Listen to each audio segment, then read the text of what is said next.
For over 500 years, the most powerful demon to ever exist refused to fight one single man. Not because he was busy, not because he had better targets, because deep down, Muzan Kibutsuji was afraid of him. Today we are settling this debate completely. Yoriichi versus Muzan. Who actually wins? Muzan Kibutsuji is the final boss of Demon Slayer for a reason. He is ancient, nearly unkillable, and powerful enough to require the combined effort of every surviving Hashira plus Tanjiro just to bring down, and even then he very nearly wins. But there is one name that comes up constantly whenever this exact debate starts. Yoriichi Tsugikuni, the original sun-breathing user, the man whose shockwave is the actual reason there is a crack on the moon. So let's actually break this down properly, using what the story itself tells us. Muzan's case. Why he should win on paper. Let's give Muzan his due first, because his resume is genuinely terrifying. Muzan is functionally immortal through extreme regeneration. He can survive decapitation, organ destruction, and essentially any physical trauma that would kill literally any other being in the series instantly. His blood demon art lets him reshape his entire body on command, manipulate other demons through his blood, and adapt his fighting style mid-combat based on whatever is currently hurting him. He has lived for well over 1,000 years, constantly evolving, constantly absorbing power from demons he creates and later consumes. By the final arc, defeating him requires sunlight exposure, wisteria poison, every demon slayer mark active simultaneously, and Tanjiro's awakened sun. Breathing all working together at once, and he still nearly wins by infecting Tanjiro with his blood in his final moments. On raw resume alone, Muzan is the strongest threat the present-day story ever puts in front of its heroes. Yoriichi's case. Why the story tells us he wins. Anyway, here is where things get interesting, because the story does not leave this ambiguous. It tells us directly, multiple times, who Muzan actually feared. Muzan personally encountered Yoriichi while he was still alive, and made the explicit decision to avoid ever fighting him directly again. This is not subtext. This is stated outright within the story itself.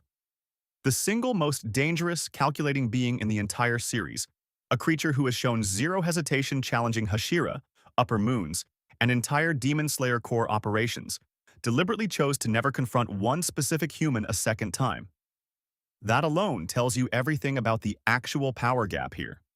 Yoriichi's combat ability during his lifetime is described as so far beyond every other human swordsman in history that comparing him to ordinary demon slayers, even elite ones, does not really work. His strikes moved fast enough and hit hard enough that the shockwave from a single attack during a moment of grief actually cracked the surface of the moon, an event that is still visibly referenced in the night sky throughout the entire series. He also possessed Demon Slayer mark-level abilities naturally, without needing the same triggering conditions other Slayers required, essentially fighting at a baseline that other characters only reach temporarily under extreme pressure. And here is the detail that actually closes the argument. Kokushibo, Upper Moon 1, was Yoriichi's own twin brother, a demon who trained under real swordsmanship for decades before turning, accumulated centuries of additional demon power on top of that foundation, and is explicitly stated to be the strongest of the 12 Kizuki, a tier above every other demon serving Muzan, including in raw combat ability. Despite all of that accumulated power across centuries, Kokushibo never managed to surpass his brother's human-level skill, and spent his entire demon existence still chasing that exact gap. If centuries of demon evolution under Muzan's own bloodline could not close that distance, that tells you exactly how far ahead Yoriichi actually was, even compared to demons created and empowered directly by Muzan himself. The actual verdict. So when you put both cases side by side, the answer becomes pretty clear. Muzan's strength comes from durability, adaptability, and centuries of accumulated demon power spread across countless schemes and subordinates. He is a master of surviving and outlasting, built to never truly die unless forced into extremely specific conditions all at once.